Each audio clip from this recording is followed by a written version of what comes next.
It's the Brad and John Show. Brad and John, so today's date is December 4th. Hold on just a minute, John. December 4th, 2025. This is the C block, the Charlie block. Okay, John, ready for this? You ready? Oh, yeah. Yesterday afternoon on the Mark Reardon Show in 97.1, he had a guest. I can't remember the guy's name. They were discussing the situation with the FBI. And there's some stuff that's come out recently about Kash Patel, about there's a couple of hit pieces have been, I think one of was in the New York Times, one was in the Washington Post, about how, and this could be the carryovers from the swamp era of FBI agents who are most upset with Kash Patel. They said he's an ineffective leader, he doesn't do this right and doesn't do that right.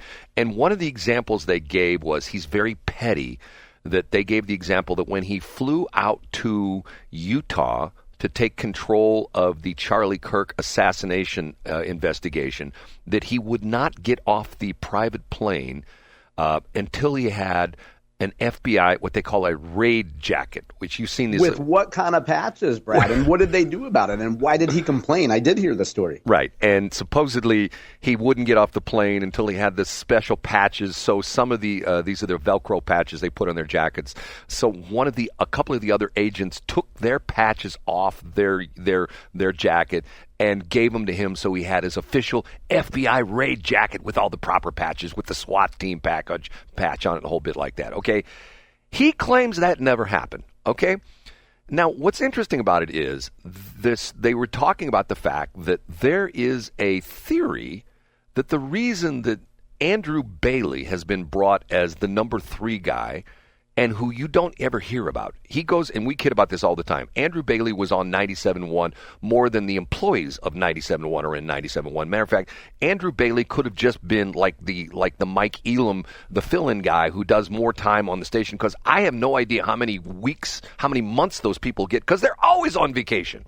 We get your point, Brad. Continue. Okay. So you're saying that he was on the air a lot, and now he has a low profile in D.C. Low profile, no profile. It's like nobody's ever heard from him anymore. He's right. Okay. And so he's, as a young guy that's in a new position in D.C., you're saying that maybe he's keeping his head down and doing work. I think that's how I hear you praising him. Go ahead. I'm not necessarily saying that. I'm saying that I know. I'm putting words in your mouth to be sarcastic. Okay, so keep going, Brad. So the theory is, you were making a long-winded point about how the theory is that Bailey was brought in to replace Kash Patel, is what you were getting at. And Dan Bongino, that they're both going to go, because Dan's already, see, hold on a bit.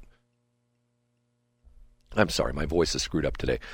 I thought all along Dan Bongino was a bad hire, because to me, Dan Bongino is a loose cannon. He's just a loose cannon. If you ever listen to his show, he's one of those, like, he's almost like a, remember the old the Michael Weiner guy? Do you know who I'm talking about? Michael Weiner?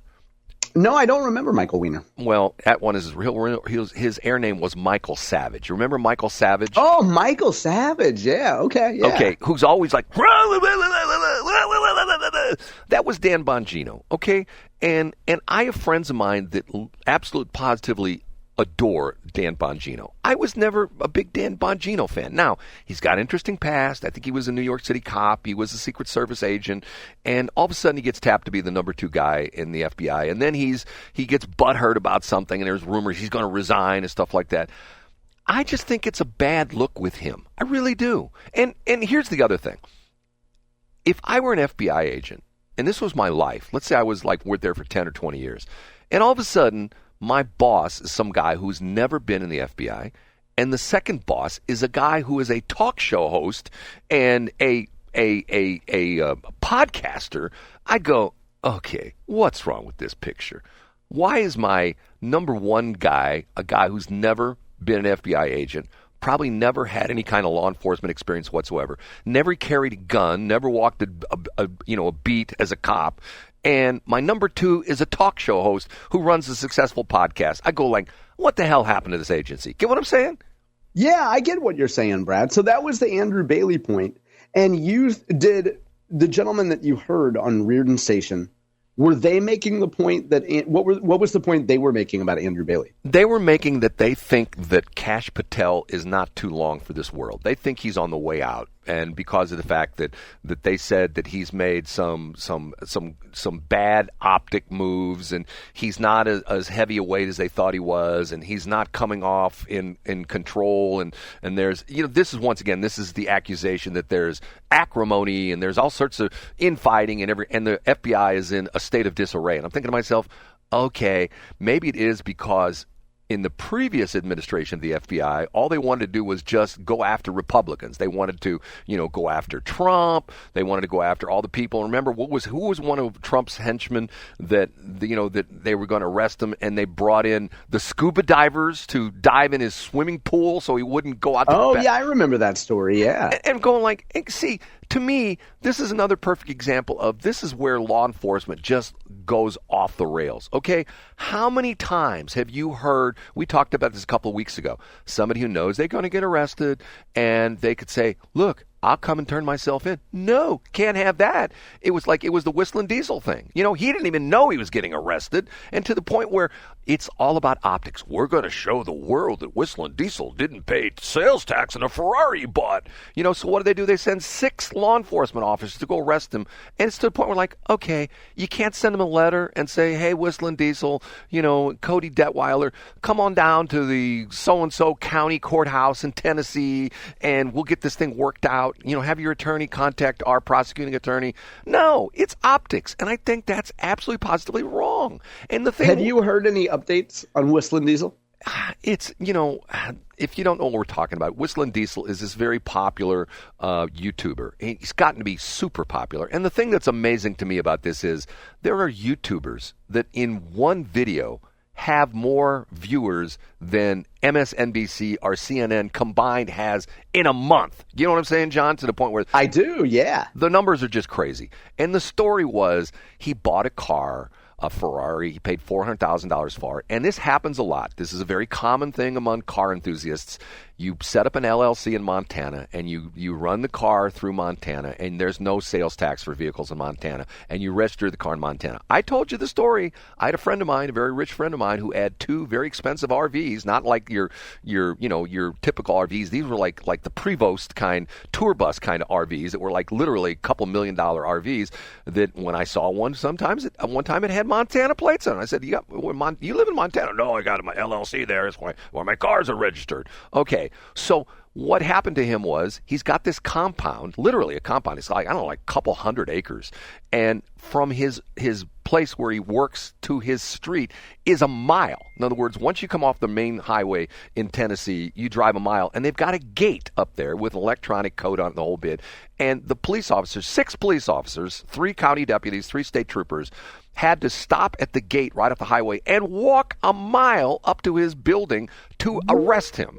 And I'm going like, okay, what the hell is this? It's performance art. John, you still there? John's gone again. Okay, we have another downtime here. So anyway, hopefully, John, are you back? No, Brad. I had put myself on mute for a few minutes. Go ahead. Okay. I just think this whole thing with the deal with this, to me, it's like, and not only that. You have the press conferences, okay? You have the press conferences where, like, if you go like the Charlie Kirk press conference, all these people standing behind the people, like, who are these people and why do they need that camera time? You know what I'm saying? I mean, I don't understand that. I think it's maybe the person that's in charge of the press conference wants to give the people behind the speaker a little bit of credit and make them feel important for being up there. And Brad, did you have a point also about Will Scharf? Well, see, I said that I thought it was a bad move. I didn't realize he was going to be so prominent like that because he's rubbing elbows with the president. You know how that goes. The downside of that is that you rub elbows with President Trump and you're a good buddy for 6 months and then you're the worst person in the world. You know what I mean? Like an MTG. He was going and doing campaign. MTG was doing campaign stops with Trump, and all of a sudden they have a falling out, and she's a what did he say? She was the stupidest woman in the world or something like that. Yeah. Did she say anything critical of President Trump that might have gotten that response? Well, of course. You know what? Okay, so in other words, Donald Trump you say turns on people who criticize him publicly, is what you're saying. It's well known that you have to be a Trumper. You have to essentially love the guy. You have to constantly compliment him. You have to be in his side 100%. You can't ever disagree with him. You have to be 100%. If he says the sky is purple, you look outside. Oh, you're right, President, the sky's purple. That's one. He does insist on loyalty. You're right, Brad. Right. But the suggestion that someday President Trump would criticize Will Scharf, I think might be a bit of a stretch. You never know. You never know. You do never know, Brad. What was the second thing we're going to talk about? Because I can't read my own handwriting. Do you remember what I was saying? You had a list of stuff to bring up, and it was something that we discussed in B Block, I believe. I can't remember what it was. It couldn't have been. I'm not going to, beat the Adam Schnelting horse to death or stuff like that. Because, see, the crazy thing about this is that I'm not going to say it. I'm not going to say it. Okay, the gambling thing. Let's go back to that for a minute. Okay. Yeah. So there was something you said that some states had set cease and desist orders to some of the gambling operations. What was that for? That was for poly market. So in some states, the poly market is illegal to bet on? No, I think that other states are saying that it's questionable behavior. Here's the quote. I just brought it up. Quote, "We've seen in some other states with more established sports betting that prediction markets are being issued cease and desist. They're challenging them in court in states like Nevada, New Jersey, who have strong gambling traditions." And that quote is from Butler, who's the gentleman who is an analyst and who is an expert on this topic. So I'm a little confused still. So I don't know, Brad. In those states, I'm guessing, using context clues, that in states like Nevada and New Jersey, there is no law that expressly prohibits these type of markets, but the gambling commissions in those states say, hey, until it's clear, you guys need to cease and desist. Interesting. Okay, one other thing I did remember. I heard something the other day which I thought was sort of interesting.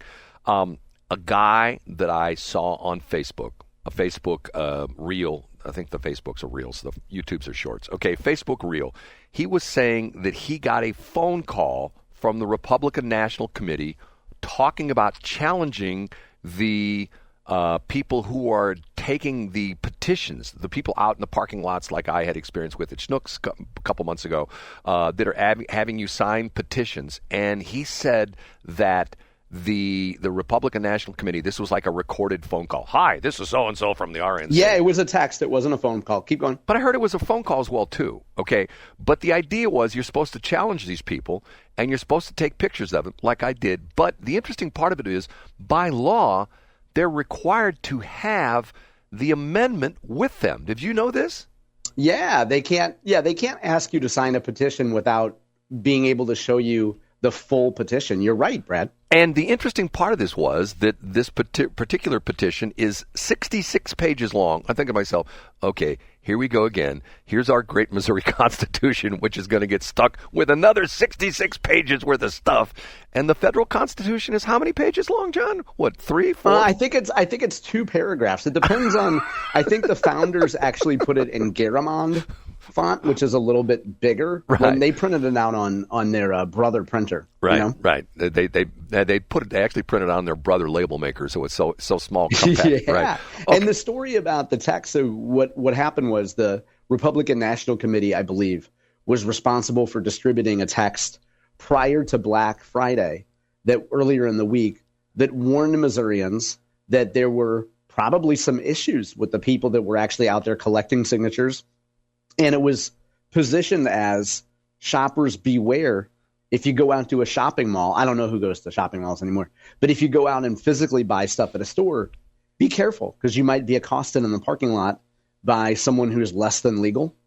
And just be careful with what you sign. And that, of course, created a huge hubbub. And the Democrats loved it because Democrats were able to say, look at these national Republicans meddling in our Missouri constitutional rights. So everybody got a win out of it. John, do you have to be out at 8 o'clock right away? Well, you can go another 2 minutes, sure. Okay, so one point I want to make on that is, so if you did do that, and if they were approached by like petition people like I was in the Schnucks parking lot, and I said to them, hey, show me the text of this amendment, and they say, well, we don't have it. What are you supposed to do? Take a picture of them and report them? Yeah, I think you call your local police. Now, Brad, you being new, you would call 911. No. And for folks who don't know, Brad will see a muffler laying on the shoulder and call 911 because once in a blue moon, he'll get a pat on the head from the dispatcher lady. And as we referenced Brad's mom earlier in the show, Brad was deprived of approval from his mom. So when he can talk to a female dispatcher and she says, thanks for calling, that's what gets Brad through the day. Okay. The reason I wanted to go, I was going to get you right out on time, but I have to rebut what you said, which I had notes, but I hadn't used them. On Black Friday, a week ago tomorrow, I had to go down in South County twice, once to go pick something up at a place, and the other time I had to go south on 270 to go out in 44 to go to the transmitter site. And on both occasions, when you just said nobody goes to the mall anymore. Yeah, and you passed by a mall, and there were a bunch of Hoosiers looking for meth in the parking lot. On southbound 270, the line to get off at Manchester to go to West County Mall was back to Ladue. How do you know they weren't going to Oberweis Dairy? How do you know they weren't going anywhere else on Manchester? And on northbound 270, the line to get off on Manchester went both lanes. There's two lanes that encompass the exit lane on northbound 270 to go off in Manchester when you go northbound. Two lanes backed up bumper to bumper.